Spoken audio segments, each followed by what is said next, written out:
Sadly, we've seen Australian games development being hit hard by cutbacks and closures in recent years. But one local developer has managed to navigate these challenges and revive an old classic thanks to crowdfunding.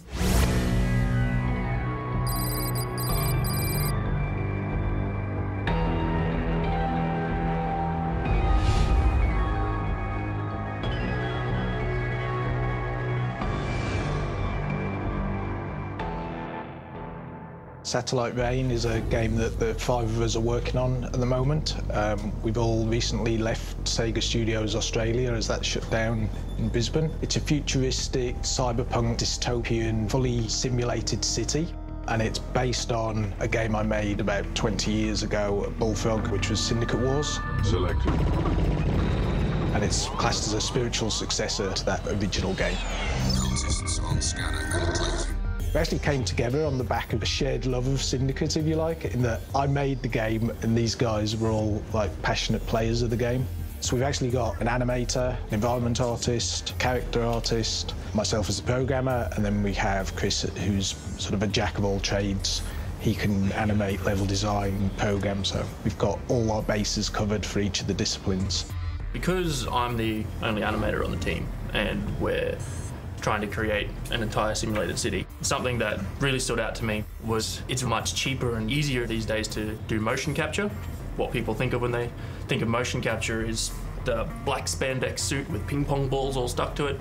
That's not really necessary anymore. At the moment I'm using PlayStation Eye cameras. Just with 4 of those set up in a room, as long as you've got good lighting and a bit of space, you can configure them to work together and basically be able to track a person. So we can transfer that animation onto an in-game character. So Chris and Dean are designing a system where we can kind of take different body parts and join them together to make a civilian. One of the major things that we have to look out for is the sheer scope of work that we'd have to do to fill out a city, really, of like all the different characters, like your civilians and armed forces, the agents that we've got, or little mechs and stuff like that. So seeing that we're a small team, we have to think in a very structured, modular fashion. So Chris and I are working on a system like a wardrobe, effectively, where we can automatically sort of randomise the crowd.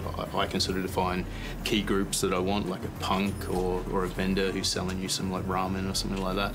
Again, it all comes down to this modular approach of being able to really quickly get a lot of different variety without a lot of overhead. When you're looking to make a computer game, you've got a few choices of funding, really. You can either fund it yourself, if you happen to have hundreds of thousands in savings to keep a team of 5 people going for a year. We didn't really want to approach publishers because the publishing model is really quite broken these days. People aren't signing up independent studios, and when they do, that's where you find out that even when a publisher wants to work with you, it still takes 6 months just to negotiate contracts, and you've kind of got to survive on your own anyway. And then we only get paid monthly based on passing milestones, and you can miss a milestone and suddenly you're in financial crisis just because perhaps the goalposts have moved a little bit or you've redesigned the game a little bit. We did a Kickstarter to raise funds to go into production on the Satellite Rain game. But now is a time for change, a time for a new order. It effectively gives us the creative freedom so that there isn't like this layer of publishers above us and their producers dictating what the game should be. It's kind of an odd situation in that we've now got 15,000 quiet voices all saying it needs to be this game, it needs to be this game. We were building some of the biggest games that were made back in the mid-90s, which is why we had quite large teams, because we were having to invent everything from scratch, like the rendering engine, the navigation, the animation system. That took a whole year before we even started on the gameplay. A lot of games like the recently released GTA 5, they hand make everything, and they obviously have the budget and the manpower to be able to do that, whereas when you're a smaller team, you have to be a bit smarter about how you work and a bit more sort of efficient. For our environments, we're actually trying to pre-plan how we're going to build our world, so that involves building sort of modular pieces, like a large section of a road. We build like a T intersection and a straight intersection, and then we sort of place them together modularly. They can be rotated in different arrangements, so that can be just plopped down easily by the designer to lay out the city how they want. And then when it comes to actually making it look good, the designer will have already placed this stuff, and I can just go through and redo all the art, dress that once visually, and then just automatically just propagate through the entire level. So we're using Unity to develop the game. We're starting off with an editor, we're starting off with the world being drawn. It has this thing called Mechanim, which allows animators to just go and chain multiple animations together, blend between them. They're able to do tons and tons of work without a programmer having to implement every animation that they put in. This has allowed me to really quickly iterate, make lots of different variations. Even if at first glance they look really similar, it goes a long way to just making the city actually look like it's inhabited by people. The city simulation is kind of a big sandbox that we're throwing you into. There's missions there, but you've got to kind of go and uncover them.